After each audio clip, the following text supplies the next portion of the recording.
Greetings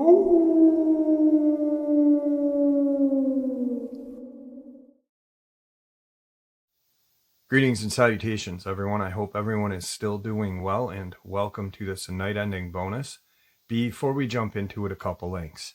As many of you know, I rely on Patreon, PayPal, channel membership, and the merch to help the channel to continue to grow and go. Links to Patreon, PayPal, and channel membership is in the description below. Merch displayed directly under the video. Also, Dogman Frightening Encounters, Volume 1 through 3, the audiobook versions. They were written and researched by Tom Lyons, narrated and produced by me, Jeff Nadolny. Those audiobooks are available on Audible, Amazon, and iTunes, links to which are also in the description as well. And finally, last but definitely not least, if you'd really like to help support the channel to continue to grow and go, simply subscribe. It does not cost a cent. Click the like button, takes half a second. If you don't want to miss out on any of the informative uploads I put out daily, click that bell icon, and folks, please leave a comment.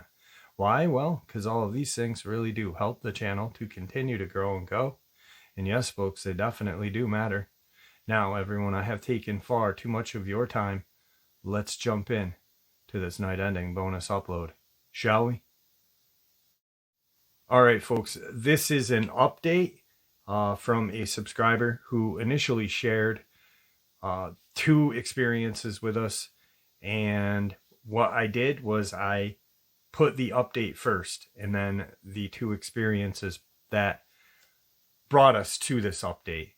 Also, she was using an alias the first 2 videos, and she decided not to live in fear and to use her real name.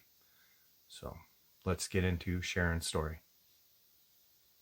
Sharon, of course, is the woman who lives in Bumpus Mills, just southeast of the Land Between the Lakes. Her brother-in-law owns a gunsmith shop and a firearms shop. They had a shootout with a Dogman after it attacked and killed both of her Rottweilers.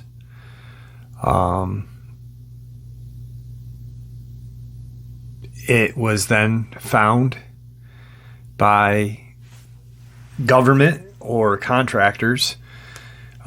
From what her and her brother stated to me, or brother-in-law stated to me, is that it was not government how they described them. They were more or less contractors, probably working for the government.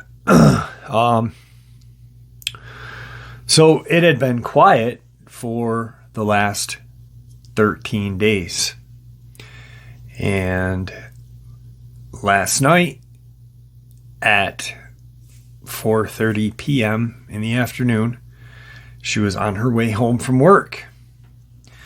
Now she was going to take the back way home, and she's on her road going home, and there is a large field out there that you can see everything. There's a pond. Not in the middle of the field, but pretty close to the middle. There's some tree rows in this field. And she said, I don't know what made me look in that field, but I did. And there were what appeared to be cows, 4 or 5 cows out by the pond. That's what she thought at first. So she's going to her house, and she realizes as she's passing them that they're not cows.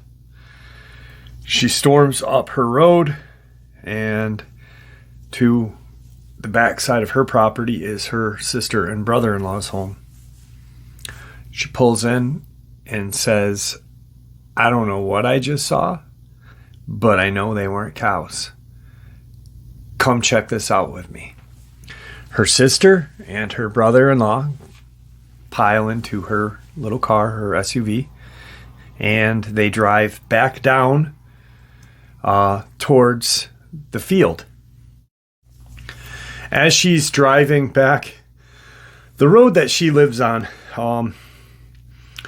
it's almost like a square it's a loop kind of. And from where her home is, she can go all the way around back to her home. So she comes back down the road from her brother-in-law's, and they turn back onto Wall Hollow. Now, as she's going down Wall Hollow Road, they see the cows, air quotes, and they stop just before the wood line ends. There's a wood line right there. So they can see these creatures. They don't think the creatures can see them. They stand up and look in the direction of her SUV. They realize that this is now 4 Dogmen. She backs up into a neighbor's driveway and turns back around to go back up her side road to her home. They end up going to her brother-in-law's house and her sister's house. She's got no one at home. Her dogs have been killed. And she is petrified. She thought 2 weeks ago this was over. They get to the house and they get inside. The brother-in-law says, all right, we're good. Lock the doors. Make sure everything's locked. He goes and gets a couple of firearms. And as he's coming up the stairs, a Dogman, what he sees passes a window. They have these, vertical blinds. So he just sees a shadow of it pass by the window. That he's coming up the stairs, and the window is in front of the stairs, so he can see clearly that it went right by him. No sooner did that happen, did they hear, he lives in a ranch home, did they hear a bunch of racket on the top of their house. What can he do? He can't shoot through his ceiling. So they start to kind of figure this out. What are we going to do? Call the police. Call the sheriffs. So where Stewart County Sheriff's Substation would be, it's about 15, 20 minutes from where they would be to their house. The wife, not Sharon, but her sister, gets on the phone, and the phone, they have a landline, is dead. She gets on her cell phone and calls the sheriff. We have an intruder. We don't know what it is. There's people on our property. Send help. My husband will shoot them. The husband now is like, they're starting to realize that they are being tactically cut off from the rest of the world, because all of a sudden the power goes out. These creatures were smart enough to cut the power and cut the phone line. How the hell do they know what a phone line and power line is? We're talking about a creature that lives in the woods, that sleeps in dirt. Probably will sleep in their own excrement. We view them as, yes, they are very intelligent while hunting and tracking people and other animals in the woods, but how would they know about modern technology such as electricity and a home phone line? The sheriff or deputies, excuse me, call back, and they are approximately 30 minutes out. They are coming from Indian Mound, and they are now in Dover, which is a distance away, right on Lake Barclay, land between the lakes. Much closer, but not too far away.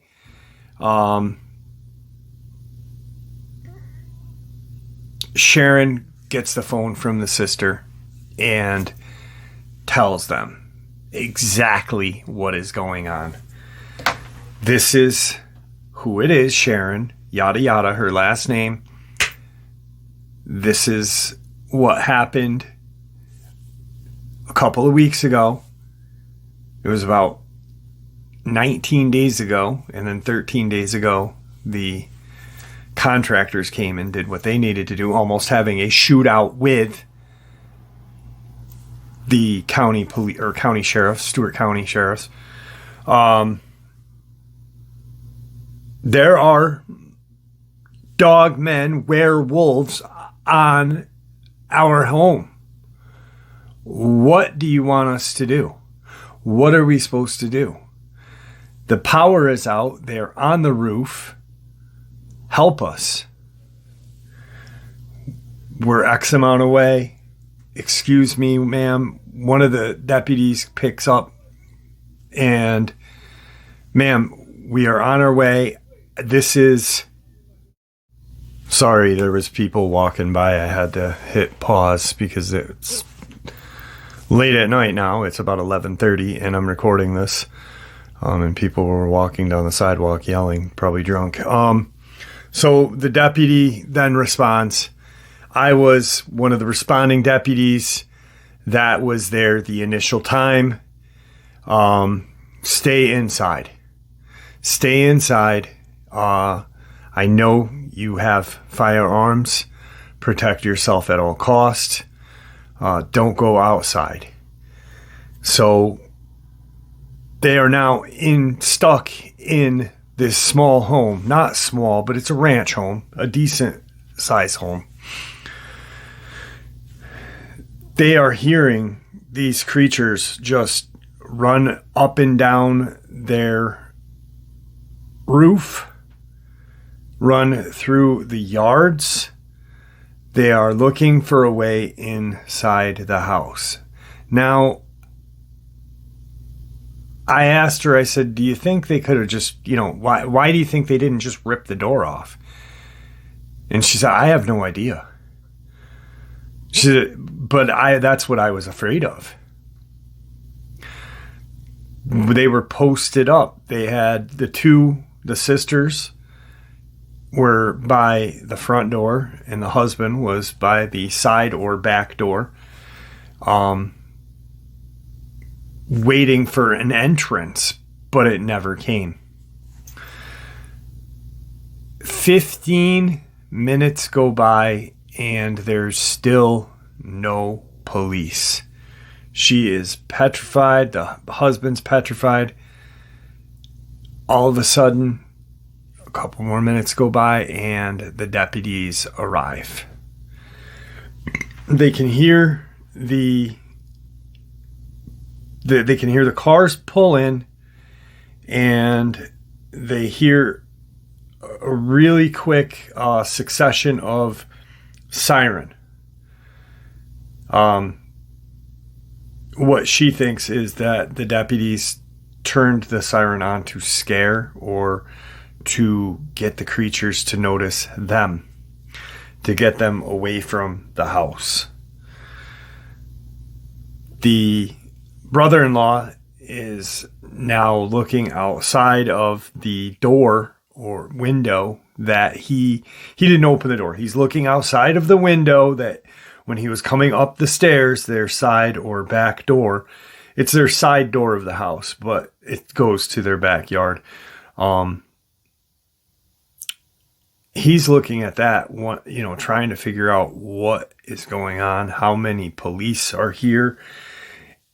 Are they going to live or die? The police pull into this guy's driveway. It's a pretty large driveway. And the Dogmen, all four of them run directly. This is the brother-in-law. He was with Sharon. They ran directly at the police cars. The second the sirens burr on, the attention was drawn off of the house onto them. They ran full speed ahead toward the police cars. A couple ran right over one of the cars and headed northwest, which would be Lake Pickwick, L.B.L. One of the deputies shot at one of the creatures. He believes that he hit it, but he only shot with his sidearm, not a shotgun, not a AR platform.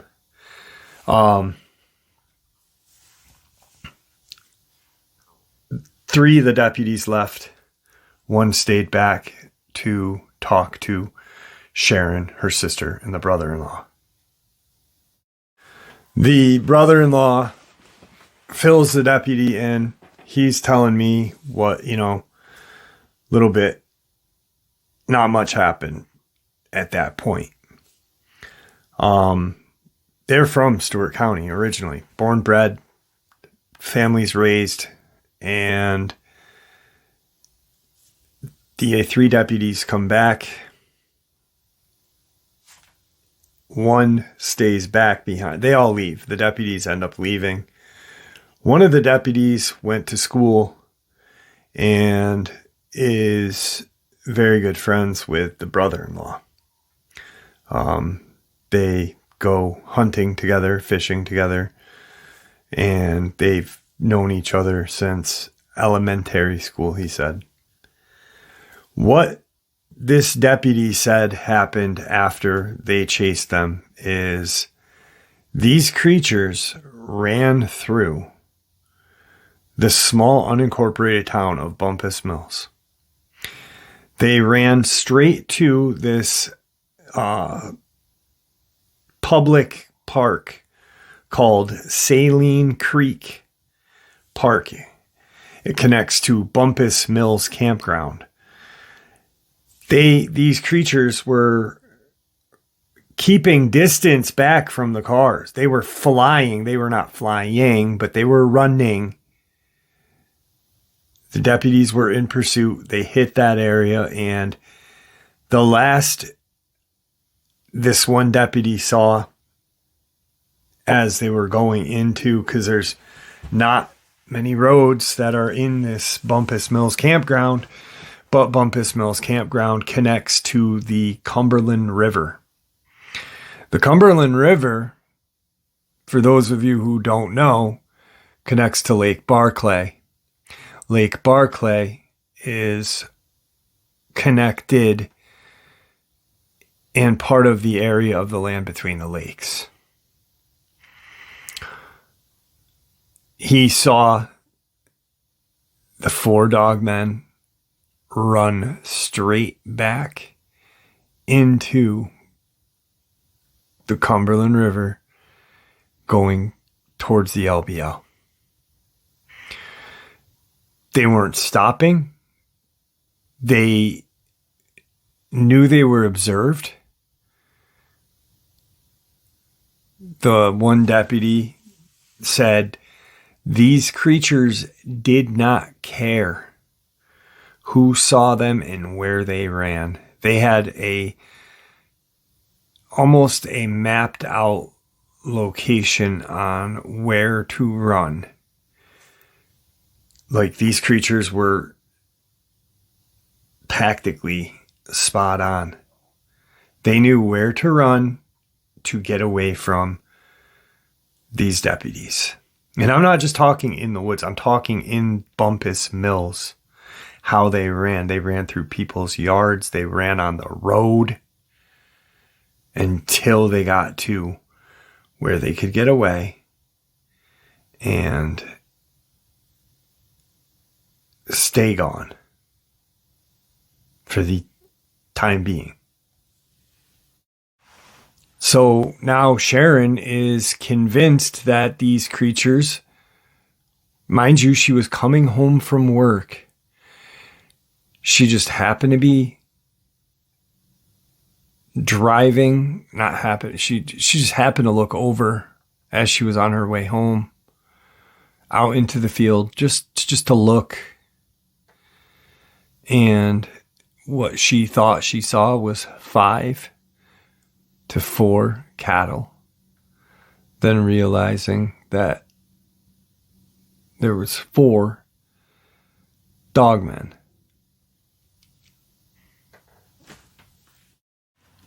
She's not under the impression that at first they knew who she was. She doesn't feel like that. She thinks what really messed matters up the worst was when they came back and sat at the edge of that tree line looking into that field. And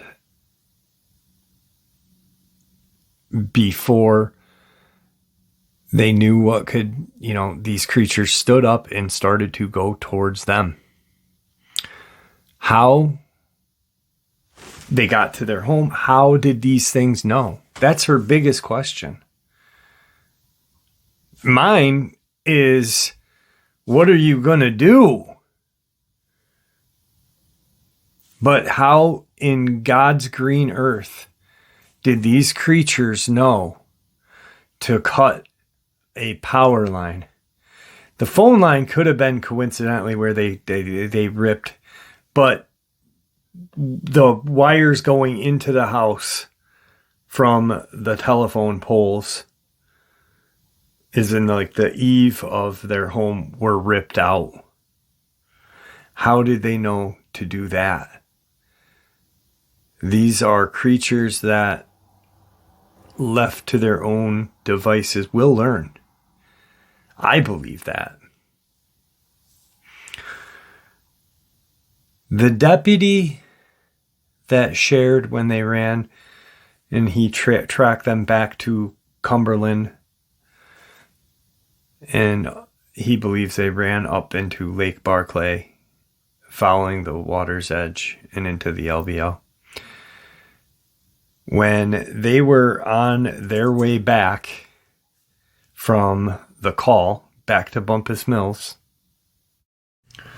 Now, the deputy that is friends with the brother-in-law, went to school with him, known him practically his entire life, shares this stuff that, we fouled it up to the Bumpus Mills campground, the saline there, into Cumberland.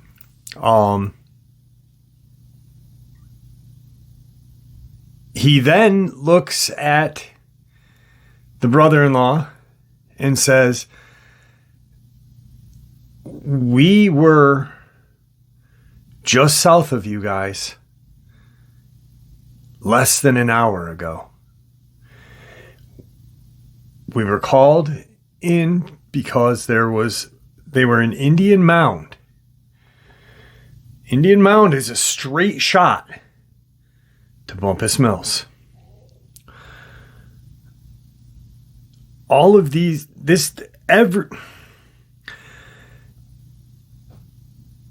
they were called because a horse had been attacked by an unknown animal, possibly a bear. When the deputy arrived on scene, there was 2 deputies arriving out there because if it was a bear and they had to dispatch it, they caught the glimpse of one of the dogmen. They did the reports. By then, the other 2 had shown up, the other 2 deputy. And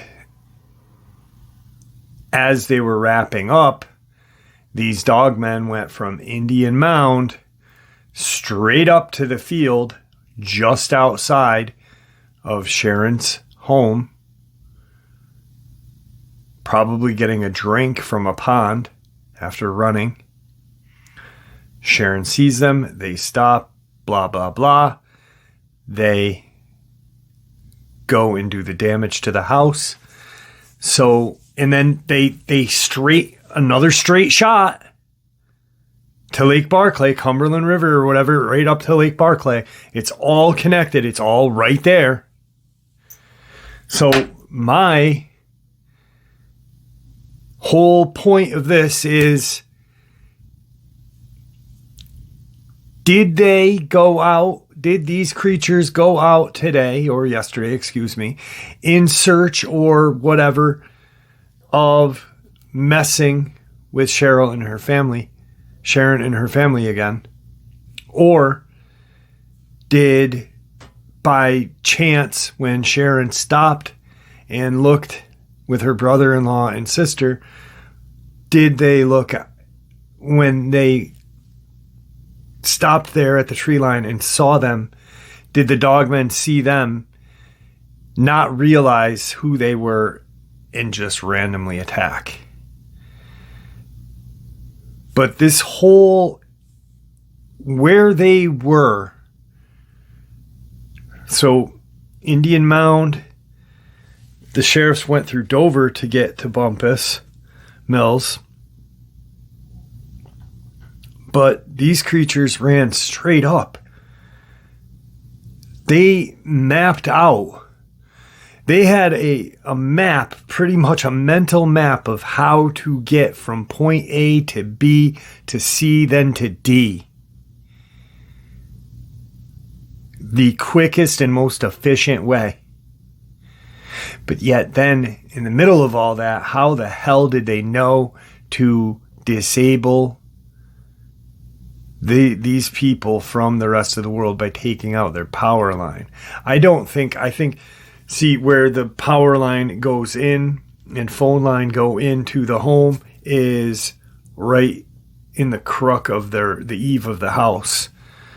So I don't think they purposely took the power phone line out. I think they were going for the power line and just dismantled everything at that point. But how the hell did they know to do that?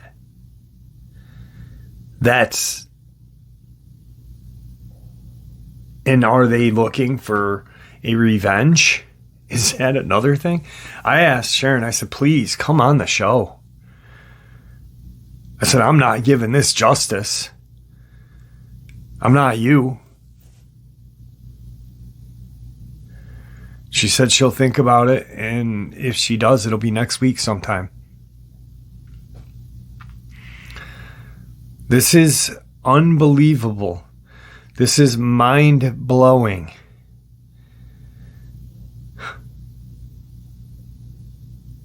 Guys, stay safe. Be vigilant of what your surroundings are. Because if you live out in the country, or you live just, I don't even know anymore. I don't even think it's just the country anymore. But you see one of these creatures,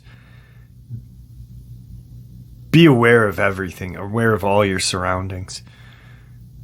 Because to me, this just shows that they are more cunning, more dangerous, and more intelligent than we thought. Yes, we all knew that they were these things.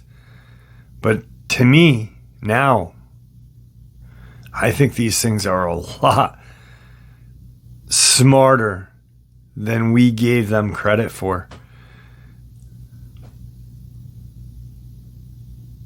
I think there possibly may be some intellect possibly better than human. I don't know. I'm not an expert. I'm just sharing this with you. And when I do research, it's into attacks. But I'm not an expert in that either. All I know is this is crazy. To map out an attack, to possibly seek out revenge, and then to cut the family off from everything else shows superior intelligence, cunning, and violence. Guys, I'll see you later on tonight. Be safe. And may the Great Spirit watch out for us all and guide us down that path we call life. All right, so my subscriber who reached out to me just the other day, past weekend, we had a 2-hour conversation. She lives in this very small, unincorporated town called Bumpus Mills, a very small rural community. Her brother-in-law, her husband had passed away. Her brother-in-law and sister live behind her. Her brother-in-law is a gunsmith, and he has a small gun store behind them. She lives in front of them on a small rural road. Now, Bumpus Mills is she said it's about a half an hour to the L.B.L. She has gone hiking there. They've gone fishing. You know, it's right there. So with the weather change that we've been having, it was a really nice night out. About 2 weeks ago. So 3 weeks ago, I'm just going based what she told me. So 3 weeks ago, the weather was kind of nicer than normal, and which we all know it has been. And she is outside with her 2 Rottweilers.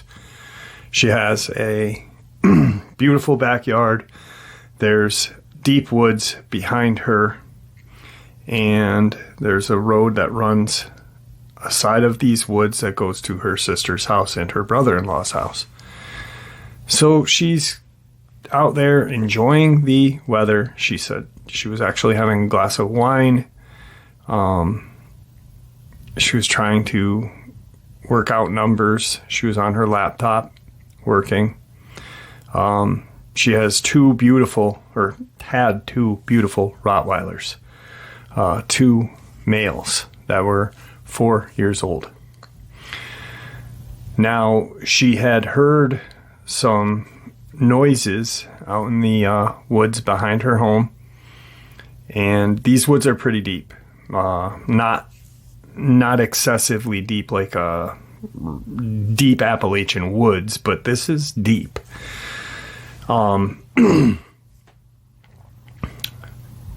It's probably 5 o'clock. She grabs the dogs, they bring them in, she feeds them, and she didn't bring the dogs in because of the noise. The noise kind of reminded her of, hey, what time is it? Because she was going over her numbers on her laptop. She kind of lost track of time.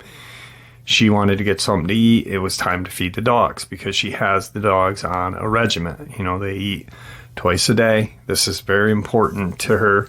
She really loved these dogs. She got them right after her husband had passed away. So she goes in and has dinner. The dogs eat, and it's still about, she said, roughly 55 degrees outside still. So she put on a sweater and went out back again. Probably an hour and a half later, it's just starting to get dark now, where she can't see past her fence line. She has a chain link. She sits down, and the dogs are out. They're romping around, playing. All of a sudden, she hears the back chain link kind of jiggle. But it was very aggressive and very hard. Like, it was just a very rapid pull on the fence. The dogs hear it instantly. Bam, they turn around and start this really deep growl. She's heard her dogs growl before and bark before. They're Rotties. That's what they do. They're very vocal. She's not sure what she at first thought maybe her brother-in-law was playing a joke on her. Came up through the trails behind her house, from their house, and she ended up looking out there, couldn't see anything. She stands up to get a better view. She yells out her brother-in-law's name. The dogs have now gone into full-on protect the house mode. She hears her dogs growling very deep because they're big dogs. They're not a small dog. They were not small. They were about 130 pounds each. Just muscular, strong dogs. She took care of these dogs. They were like her child. She walked them all the time. They had a balanced diet. Like I said, these dogs were very important to her. Through the growl, she hears this deeper growl, and it was longer than her dogs. As that happens, one of her dogs makes a kind of whine and circles, kind of walks back towards the deck, and he's about 20 feet from the deck. The other one's still about 50 feet from the deck. The yard is probably from her back door to the fence line is anywhere between 100 to 120 feet. So there's some distance between the two Rotties now. She's looking. She calls out to her brother-in-law again. Nothing. But this very deep growl happens again. The other dog, who is 50 feet away from her at this point, takes off in a just full-on sprint. The second that dog does, the second dog goes, just barreling down the yard. She hears whatever is behind this fence crash over the fence. She said it sounded like it had just pushed the fence down and was in her yard at that point. And she hears her dogs just savagely growling, barking, and gnashing. She goes she opens her back door, goes into her kitchen, grabs her cell phone, which is on her kitchen table, and she has a pistol. She said everyone I know has a pistol. And because we were talking about pistol permits in New York and how crazy New York State is now, and she grabs her pistol. She calls her brother-in-law. She's got her sidearm out. She has it's a .380, and at that point she knows that she carries it for protection against a human, not anything else. She's a good shot, she said. She is on the phone with her brother-in-law, and her sister actually answered first, and she said, what's his name? I'm not going to use his name. In my backyard. Are you guys messing with me? Because the boys are now back there growling at something. She said, no, here's my husband, your brother-in-law. And she then hears, he answers her, he starts talking, and she says, there's something in the backyard. He's on the phone with her. They're talking. He can hear what's going on, very not crystal clear, but he can hear the fight, the attack. All of a sudden, she hears this whine cry, and she sees one of her 130-pound Rottweilers get thrown through the air back towards where she is. And it lands probably 30 feet from her. So whatever this thing was had thrown her dog. The dog's trying to get up. It's having a hard time. She can't see if there's blood. She's got her floodlight on, but it's still dark. She hears the other one still fighting, and then she hears another whine. Nothing. She then can hear whatever is back there. She hears this wet gnashing sound, she said. The other Rottweiler manages to get up and gets back to where he was. And she said she saw him kind of trying to run back out there for his brother. And he falls because he's been attacked.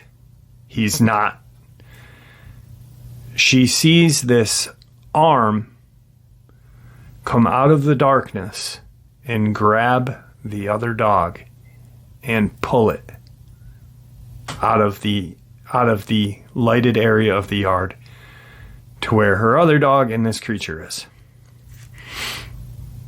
And she hears this terrible whine. She said she'll never forget it for the rest of her life.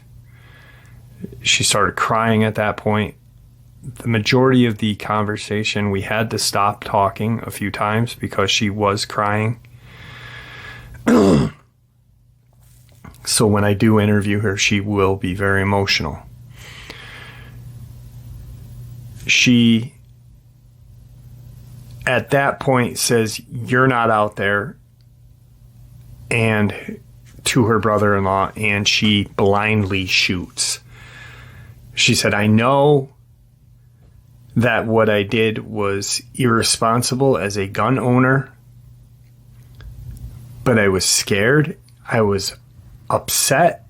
Emotions had gotten the better of me."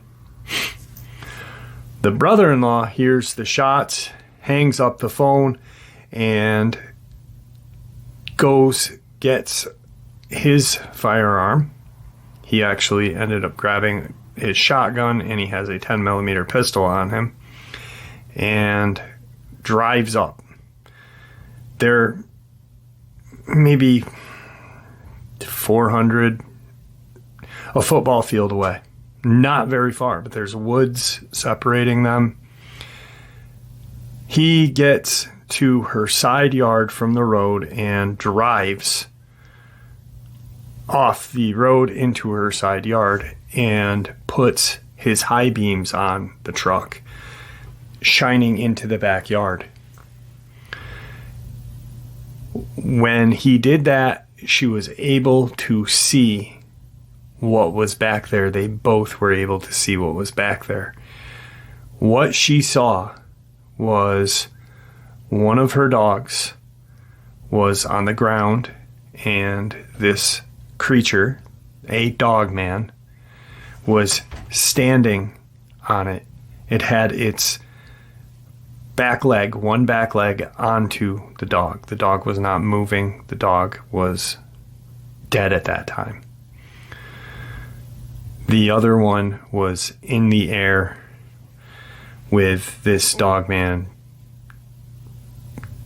I guess, eating it, biting it, but she said it looked like it was eating my dog. She stopped right there again. This was one of the hardest interviews I've ever had to do. The brother-in-law gets out of his truck and goes to the fence. Now, he's in the side yard, so he's looking at her. He's kind of almost even with her. She's on her deck. He's on the other side of the fence. This creature is on the inside of the fence in the back. And he proceeds to empty his shotgun into this monster.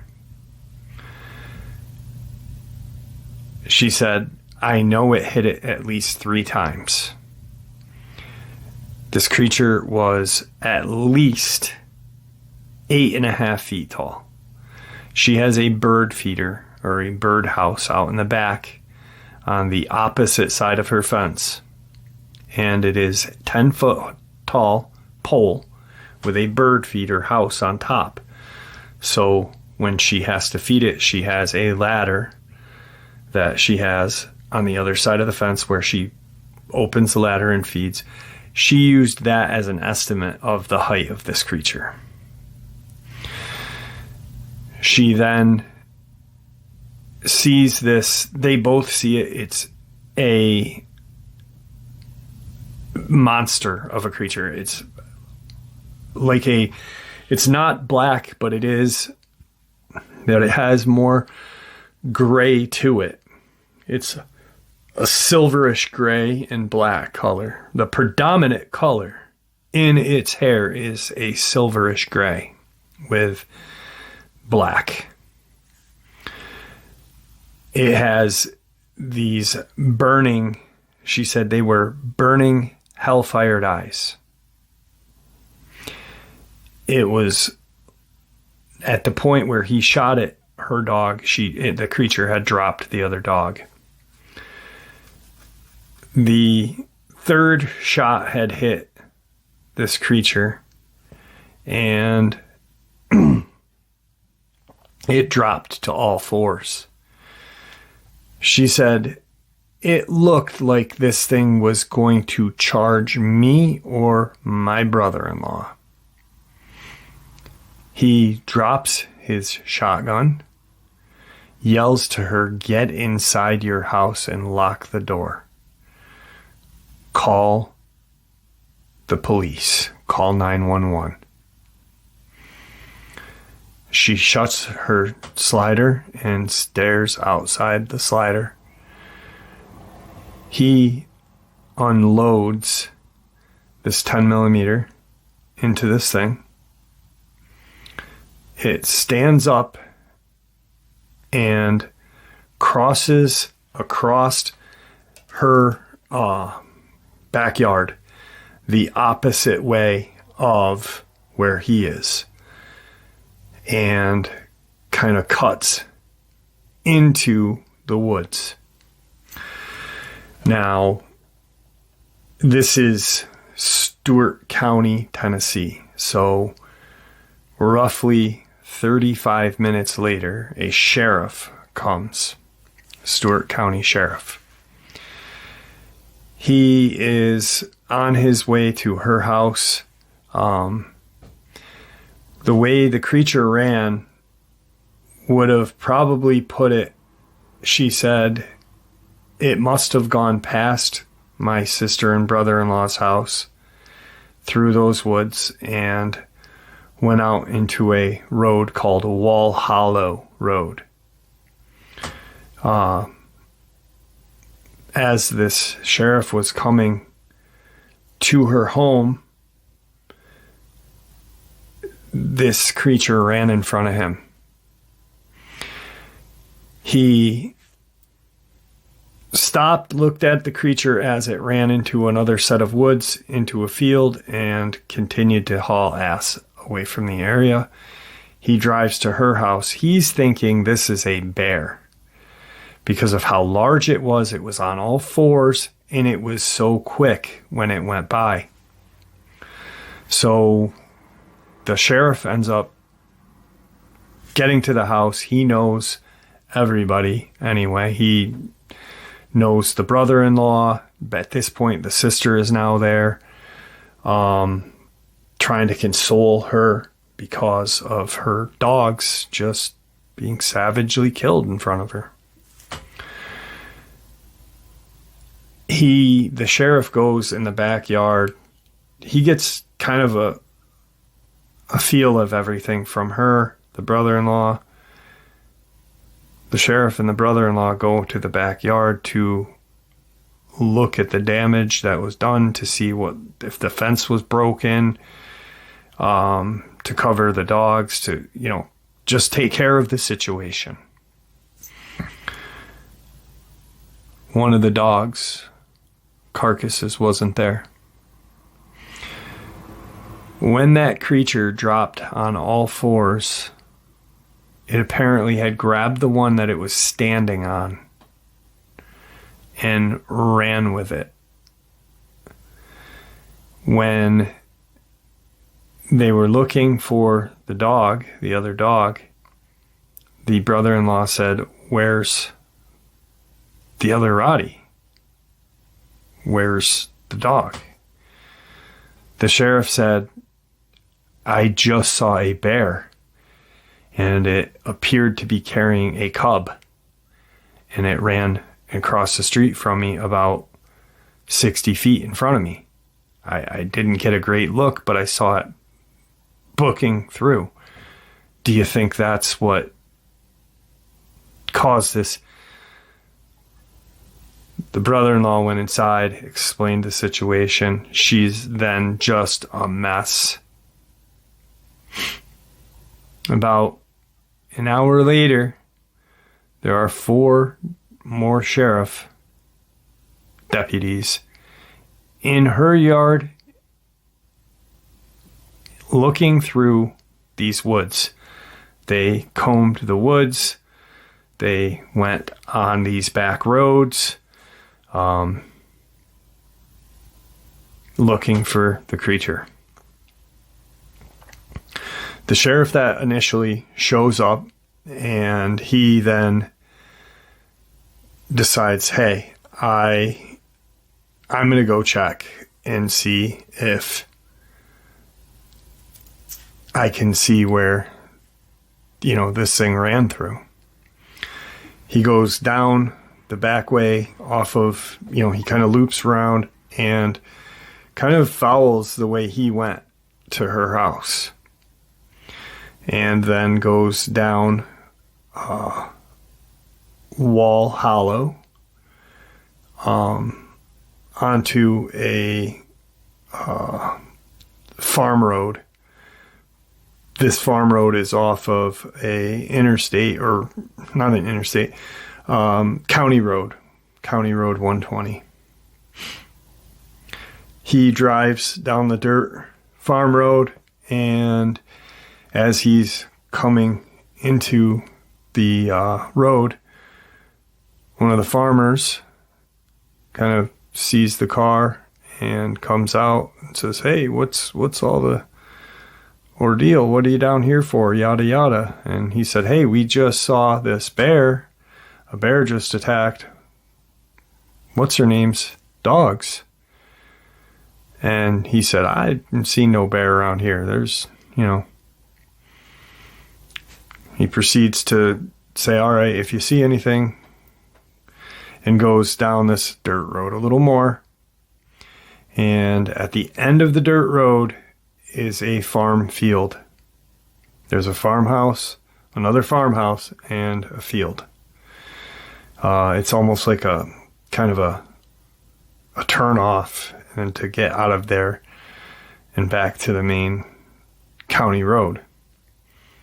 As he's turning, he looks out and he sees this air quotes bear standing up with the carcass of this woman's dog. He gets out of his vehicle, takes his long rifle out of his car, and gets behind his car and takes a couple of shots. He believes that it hit the dog, or hit the dog man,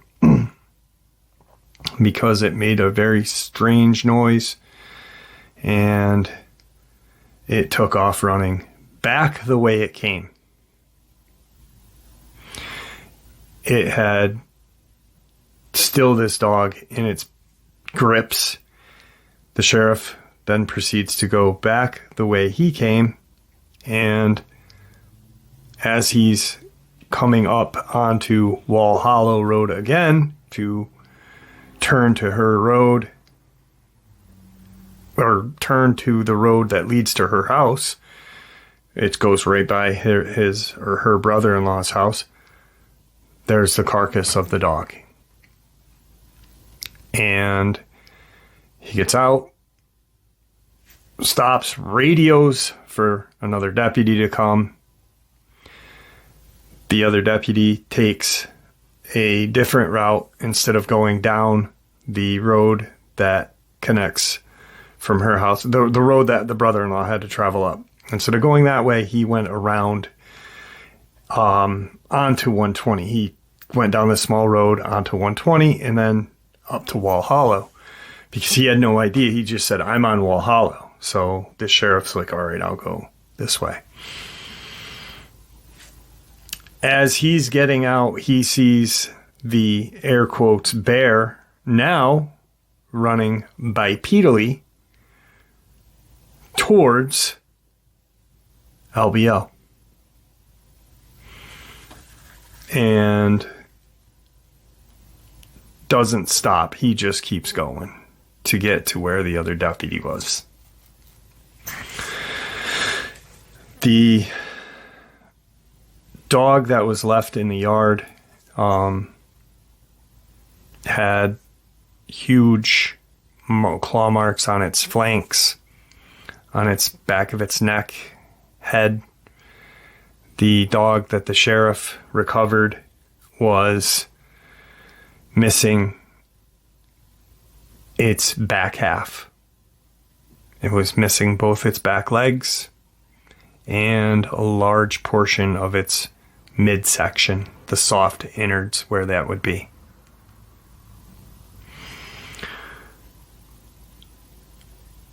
She hasn't seen it since. She doesn't want to see it since. She buried her dogs, and she, like I said, she just is starting her business. Now, all she can focus on is her loss. These dogs were meant to help her cope with the loss of her husband. They were 4 years old. They were her babies. They didn't sleep on her bed. One would sleep on one side of the bed and one would sleep on the other side. They protected her and loved her. She loved them. The fence in the back was pushed down. So when the creature came over the fence, it pushed down on the fence. The fence was about a 5-foot chain link. At that one section where it pushed, the fence probably, she said, was about 3 feet tall, like a dip.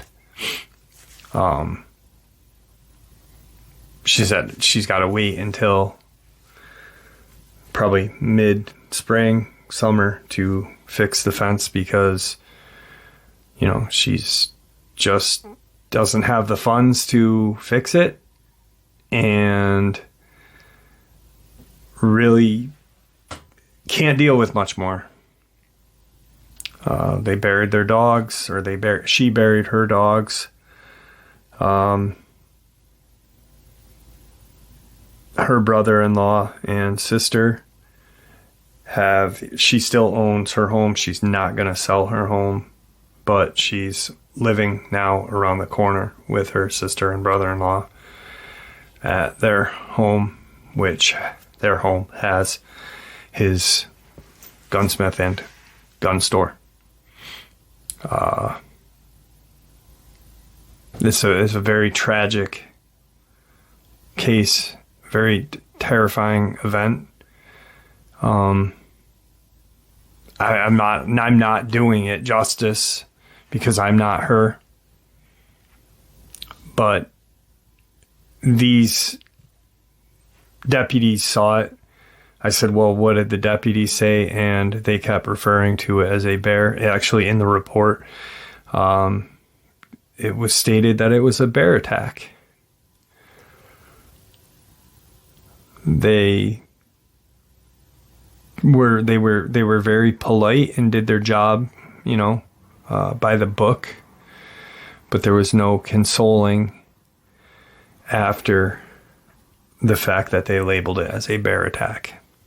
There was nothing more. Like I said, she's not in her home. She's at her sister's house, which is right around the corner. She said it's going to be a long while before I can be home alone again. So that is the gist of the interview that got deleted off my computer when my computer crashed. Hopefully within the next 2 to 3 weeks, I can have her on. She's willing to come back, but she just needs time because she's trying to she was coping with all of this tragedy and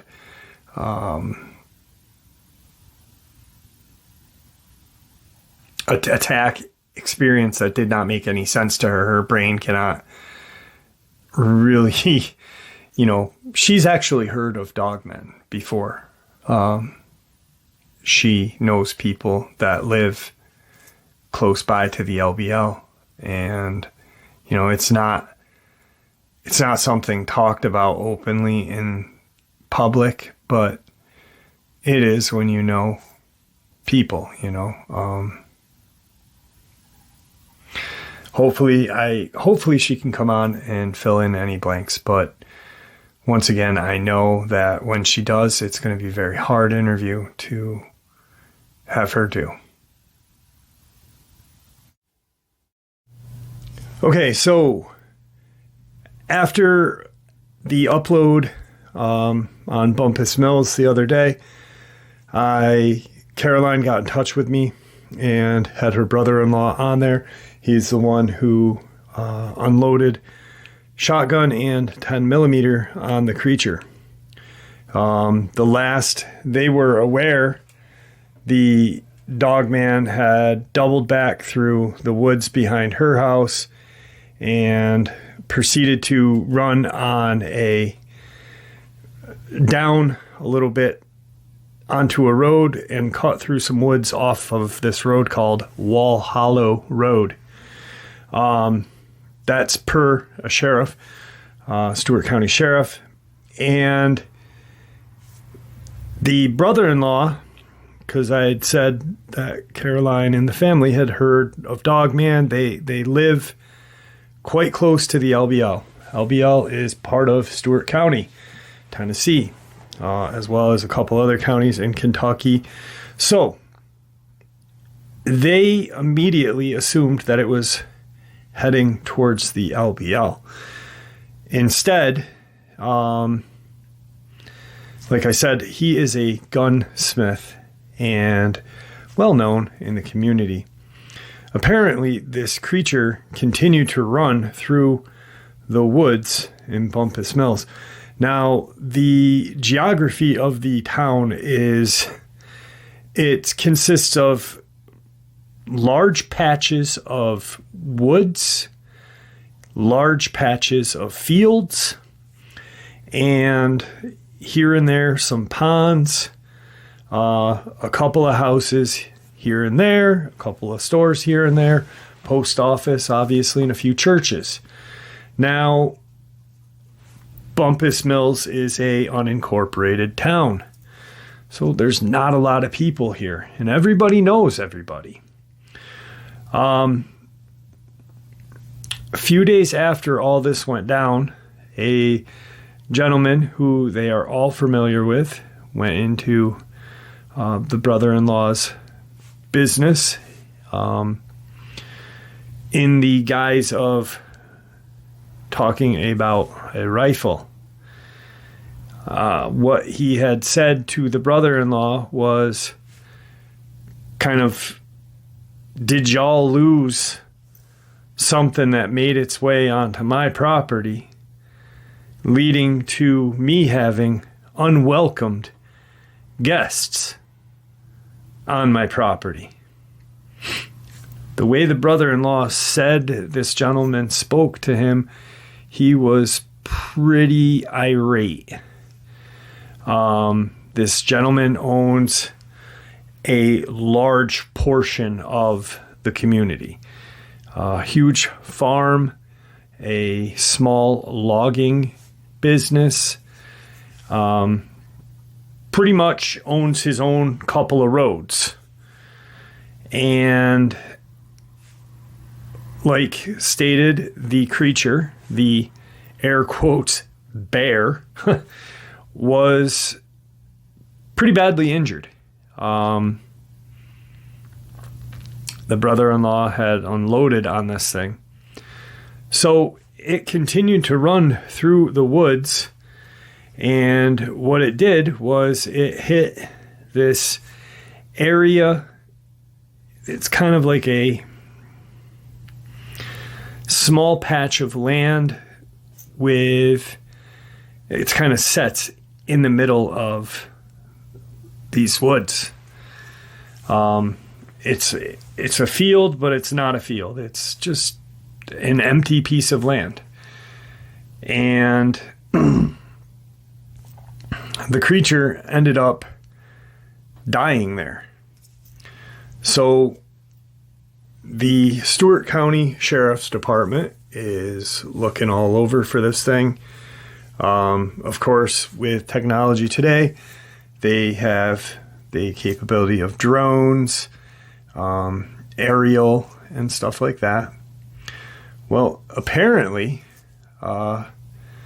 before the sheriffs even knew where this thing was, there was 3 SUVs and a cargo van, panel van. He said it was kind of like a smaller U-Haul van, not like a panel van. You know, door kind of slides open in the back. It's not the big one, but it was not a U-Haul truck. It was painted jet black, and this gentleman who owns the land that all of this went down on had seen dust and dirt coming out of his property. You know, you have 3 SUVs and a panel van coming into a dirt road, kind of, it's almost like a parking lot, but it's dirt. It's a work parking lot. It's a logging area. There's excavators on the premises and stuff like that. Now, that's where they parked. And men got out of the SUVs. Men actually got out of the back of the panel van. The gentleman who had told the brother-in-law all of this said there was at least 20 to 25 guys, well armed, and men that, after thinking back on it, he wonders why he even dared approaching them like that. He was upset that they were on his property, and usually things like this don't go on. I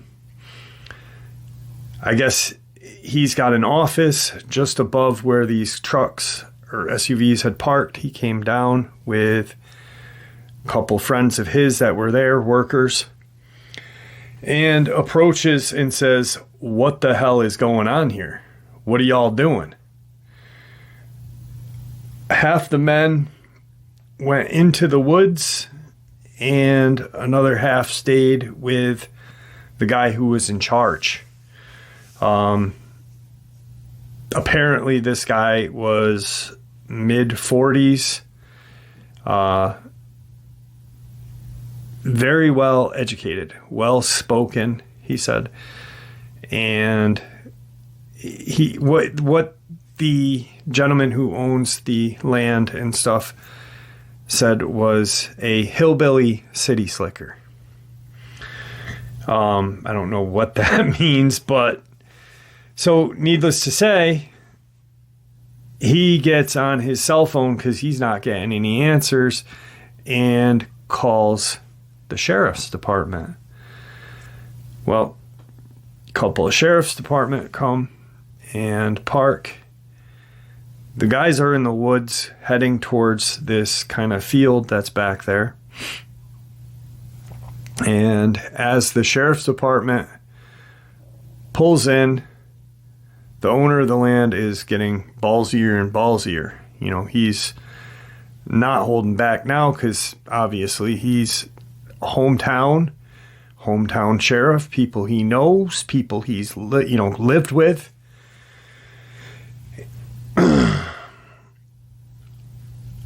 The sheriffs get out of their car. There's three deputies. There's 2 cars, 3 deputies. Get out of the car and proceed to calm the gentleman who owns the land down. Then asks, what's going on? Who are you people?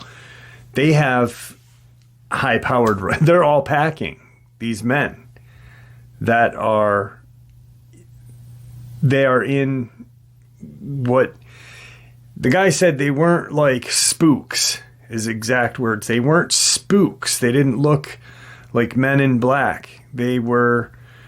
Some were wearing jeans with tight-fitted t-shirts on, beards, sunglasses, baseball caps. They were clearly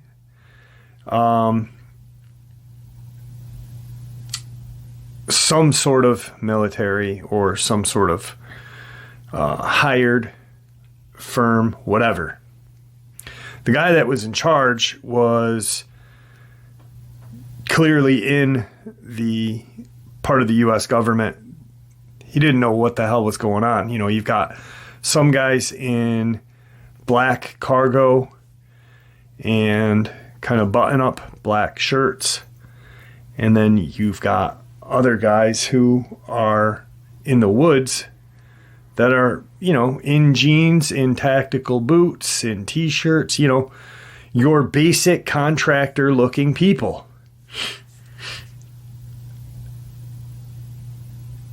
The sheriffs are trying to get information from the men who are there. Everything, tensions are high.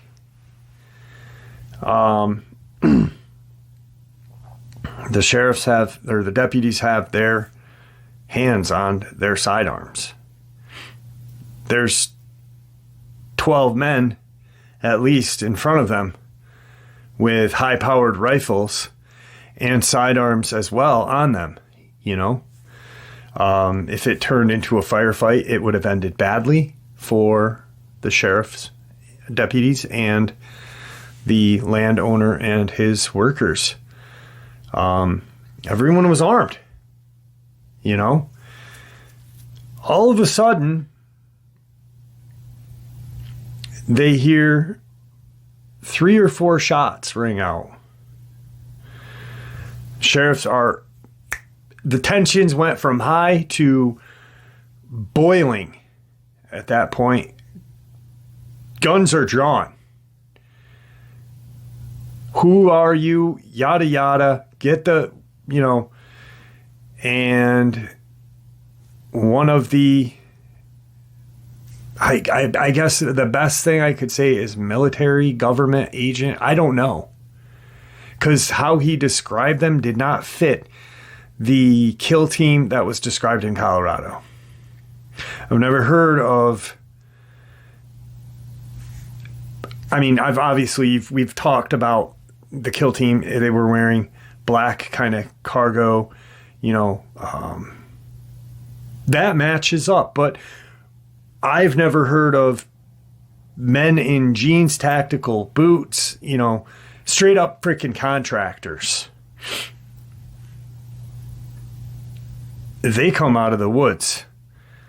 They are dragging what appears to be a kind of dark green nylon bag with something very big in it. It's taken 6 guys, two in the front, 2 in the back, 2 in the middle, to drag this thing out of there. As they get out of the woods, one of the deputies instantly, boom, puts the gun on these guys, and the guys that are walking with the, I guess, body of the Dogman, because that's the only thing we can assume. No one saw the creature. The only thing is he had heard what happened. Anyway, let me finish up and then we'll get back to it. Deputy pulls, instead of, you know, these guys come out of the woods. What are these deputies thinking? You know, holy shit, what are these guys doing? Bam, gun goes right, aims right at them. Those 6 guys that are carrying this nylon-like looking bag that's dark green, standard issued, whatever, military issued kind of bag, body bag, but big. The guys behind them move up in a firing stance.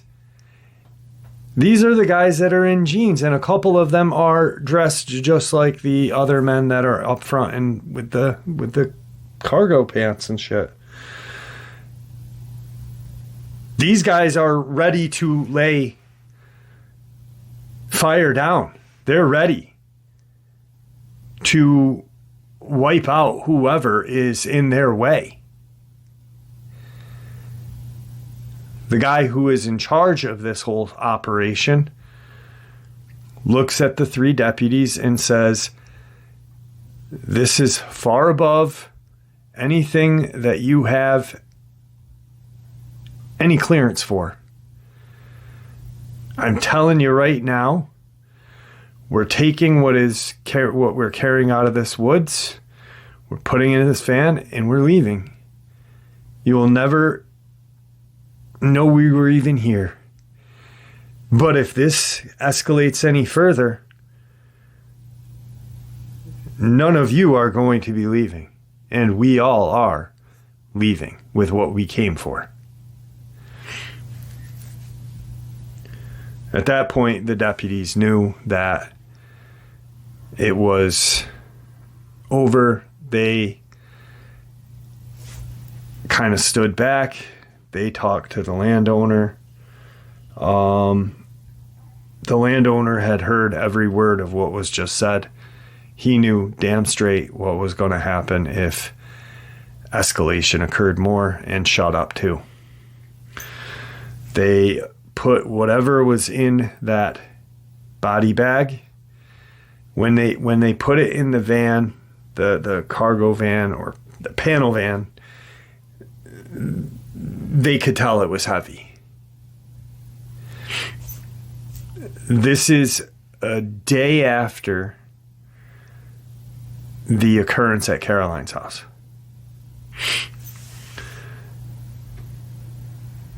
No one knew where this thing went. The deputy that saw it last kind of looked for it. You know, there was a few deputies that were looking for it.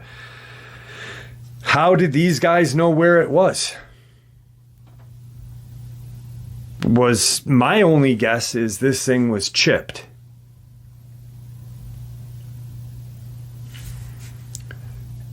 And that's the only thing that makes sense to me. Was this creature was chipped. These guys came in to recover, damage control. And for the fact that they were willing to take out American civilians and law enforcement officers, sheriff's deputies, is disturbing. They leave. They load the van and they leave. Nothing more is said to them. Two of the deputies get in the vehicle as the three SUVs in this panel van take off, and the one deputy stayed behind. The two deputies followed the two deputies in one car, followed the caravan of SUVs and panel van on to 120, and eventually it connected to 79, Interstate 79, for those of you who are familiar with Tennessee and the area, at a high rate of speed. The guy who came into Caroline's brother's place of employment, or his store, his gunsmithing area,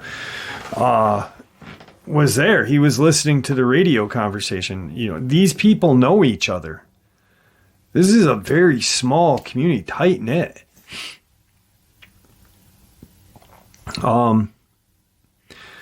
What he heard on the radio while he was talking to the other deputy who had stayed behind, was feedback on the patrol monitor or whatever. They were going somewhere between 65 to 75 miles an hour to get to 79, the caravan. The deputies called into the headquarters. What do you want us to do? Proceed to follow them and escort them out of the area. Do not follow them when they hit 79. Then the deputy who stays back at the property ends up talking to whoever higher up and says, what just happened? You know, I'm here with owner of the property and we don't know what to do. Our lives were threatened. Who are these people? What just happened? And the person that he was talking to clearly said, enough is enough. Take any information you need that you think is necessary from all parties that are still in the location. Take a walk out into the field, see what is out there, and then come back to the substation, and report to us what happened. Report to his higher ups what happened. The owner of the property says, let's go. They walk out. They can see where this creature was, in the body bag. It was dragged, obviously. There was a trail from where the guys went, I mean, you got 15 guys walking out into the woods with a huge body bag. There's a trail now. They get out into the field and they can see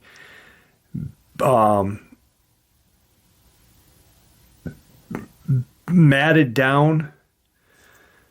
It's not high. It's not grow season. It's not, but there's definitely, you can tell where these people walked. They get to a location where it looks like some sort of animal lied down. There's what appeared to be blood. And he says, the guy who owns the property, what the hell is this? What's going on? What did y'all do? What's on my property? Who's responsible? What happened? So the deputy then tells him what he knows. what went down at Caroline's house, this, and that. Bear. Air quotes.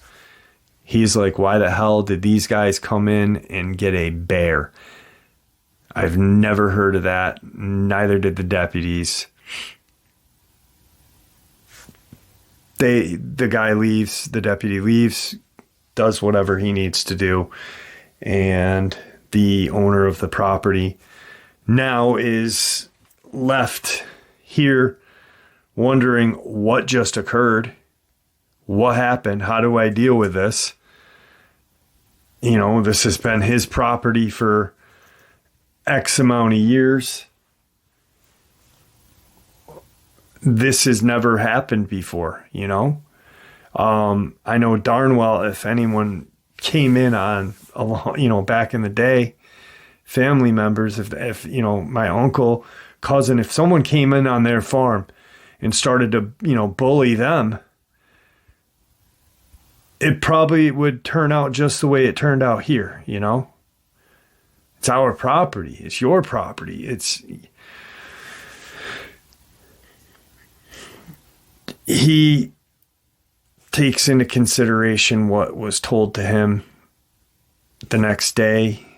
He goes down and proceeds to remount Caroline's brother-in-law.